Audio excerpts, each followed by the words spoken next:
maganda yung intention ng tokhang eh. Kakatukin mo yung pamilya, i-inform mo na may information na nasasangkot sa illegal drugs yung kanilang kapamilya. At kung pwede, isurrender, mag-undergo ng seminar to be being handled by religious leaders. Alam nyo ba yon, Colonel Leonardo? Mr. Chair, sundan ko lang po yung ilang questions ni Honorable Congressman Acop kay Colonel Leonardo. Colonel Leonardo, naniniwala ka na may mga biktima ng extrajudicial killings? Yes or no? Yes, Mr. Chair. Thank you. Naniniwala ka ba na ito ay marami at hindi ilan lamang? I don't know the exact figure, Mr. Chair, but I believe so. Marami. Thank you, Mr. Chair. Colonel Leonardo, matanong ko lang, ikaw ba ay family man? May pamilya ka rin? Opo, Mr. Chair. Okay. Naniniwala ka ba na mahalaga ang tatay sa pamilya? Opo, Mr. Chair. Yes. Naniniwala ka rin ba na sa ordinaryong pamilya, pag namatay ang tatay, parang nasira na rin ang buhay at kinabukasan ng mga anak? Tama po yun, Mr. Chair. Yes. Naniniwala ka ba na sa ordinaryong pamilya, especially itong majority sa biktima ng extrajudicial killings, sa ating bansa, yung mga professionals, usually ang anak isa, dalawa. Pero yung mga maliliit na manggagawa, ang anak, 6, 7, 8. Tama ba? Tama po, Mr. Okay. Chair. So, would you agree na kapag yung isang biktima ng extrajudicial killing, may 5 anak, parang kung titingnan natin, mas malaki ang possibility na masisira ang buhay at kinabukasan ng mga bata? Yes or no? Yes, Mr. Chair. So, kung titingnan natin, mathematically, out of 20,000 na mga namatay, assuming 10,000 doon yung family man, mathematically speaking, more or less, 50,000 yung bata na nagsasuffer na ngayon. Would you agree? I agree, Mr. Chair. Yes. So, meaning, kung titingnan natin yung long-term effect nitong pinag-uusapan natin extrajudicial killings, sa pananaw ng iba, tama ang ginawa nila. Pero kung susuriin natin mabuti, mas dadami pa yung pwedeng maging kriminal. Itong mga bata na nasisira ang buhay at kinabukasan, would you agree? Maaari po, Mr. Chair. So, kung titingnan natin, talagang itong resulta ng extrajudicial killings, hindi nare-resolve ang problema. Instead, minomultiply pa. Yes or no? Maaari po, Mr. Chair. Yes or no? Yes, Mr. Chair. Yes, Mr. Chair. Kaya ako po, personally, natutuwa na yung Quadcom nandito. At least, mapigilan na itong extrajudicial killings. And nung nasa active service pa ako, isa, Mr. Chair, at sinasabi ng senior officers, kaya nasibak ako sa Cavite, yung nasa watch list na 20. Actually, 21 yun, Mr. Chair. Peacefully, napasuko ko, napasurrender ko yung 20. And because of that, nasibak ako sa pwesto. Hindi daw ako marunong sumunod sa guidance. Hindi ako marunong sumunod, Mr. Chair, kasi nga, sabi ko doon sa senior officer, mali yun eh. Yung isang suspect, isasacrifice mo yung buhay. Pwede naman bigyan ng second chance. Actually, Mr. Chair, kung iintindihan ng mga kasama natin, maganda yung intention ng tokhang eh. Kakatukin mo yung pamilya, i-inform mo na may information na nasasangkot sa illegal drugs yung kanilang kapamilya. At kung pwede, isurrender, mag-undergo ng seminar to be being handled by religious leaders. Alam nyo ba yon, Colonel Leonardo, na may ganong programa? Meron po, Mr. Chair. Yes. And because of the reward system, would you agree na may mga police na nag-take advantage para kumita? Yes or no? Yes, Mr. Chair. Yes or no? Yes, Mr.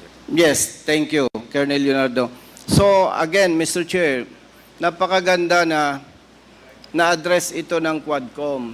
At least, alam ko po, yung mga police na involved dito ay mapipigilan para wag nang gawin pa. Kasi nga po, sabi ko, ang pananaw ko, personally, hindi nare-resolve yung problema. Instead, minomultiply natin. Ngayon, hindi pa natin nararamdaman. Pero one thing for sure, Mr. Chair, marami ng bata ang nagsasuffer. Marami ng bata ang nasisira ang buhay at kinabukasan. So again, personally, ako po'y natutuwa, Mr. Chair, na mayroong Quadcom wherein ina-address po itong extrajudicial killings. And based on our hearings, conducted hearings, very clear. Talagang may extrajudicial killings. And Brother Colonel Leonardo, salamat. At least, yung mga tanong ko sa'yo ay sinagot mo ng diretso. Yun lamang po, Mr. Chair. Maraming salamat.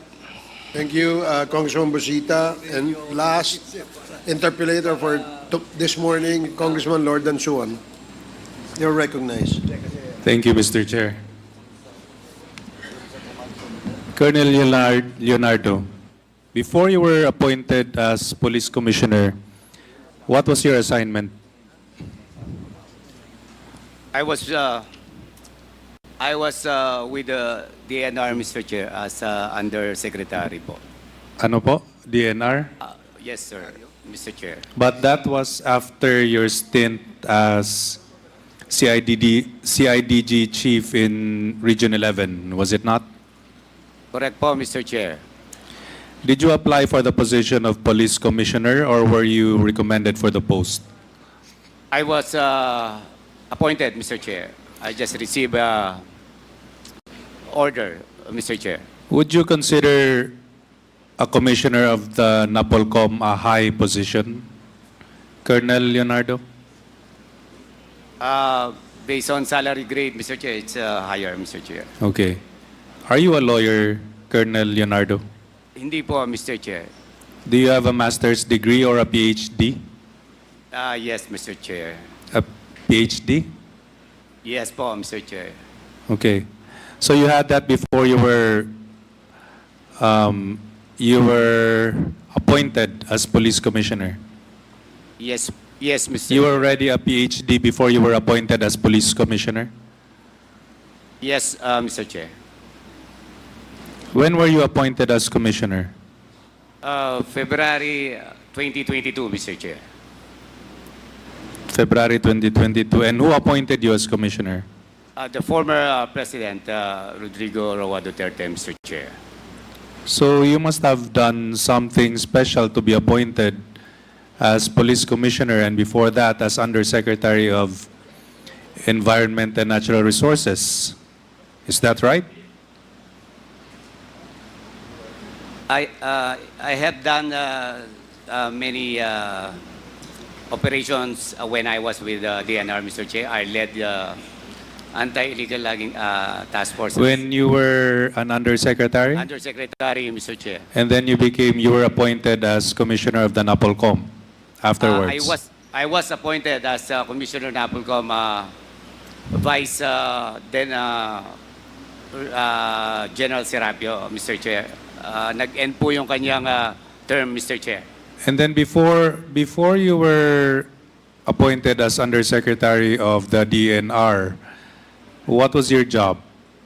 I was the regional chief of CIDG 11, Mr. Chair. So you were appointed to all these very high positions simply because you were regional chief of the CIDG Region 11? You expect us to believe that you were appointed as undersecretary and then commissioner of the NAPOLCOM by just being the regional head of CIDG Region 11. Is that so? May I be clarified with a question, Mr. Chair? Do you mean to say that you were appointed to these very high positions, Colonel Leonardo, simply because you were the head of the CIDG Region 11? Or did you do something even more? Was there something was there something special about you that among all the police officers, all the regional heads, you were the one who were appointed to two very high positions? I believe, Mr. Chair, it's just usual for police officers to be appointed as USEC and other position similar to USEC, Mr. Chair. Okay, but those who were appointed are they colonels or are they usually generals?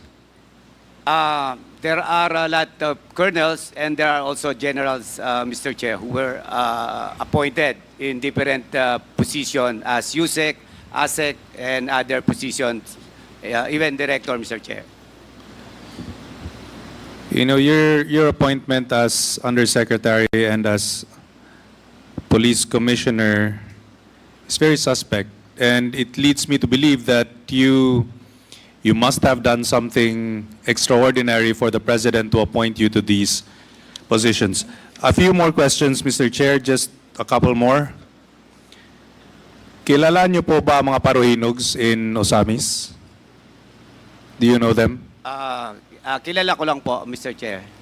Do you know Mayor Espinosa also? Mayor Espinosa. Yes, alam ko po, Mr. Chair. And have you also heard of those 3 Chinese drug lords who were murdered? Yes, Mr. Chair. Ito mga binanggit ko, considered po sila na mataas na tier na mga targets, right? Na may malaking bonus pag sila ay na-operate successfully. Is that correct? Would you agree with me? Na I just heard, yung mga binanggit ko, heard that there were monetary given to them, given, Mr. Chair, as manifested during the previous hearing, Mr. Chair.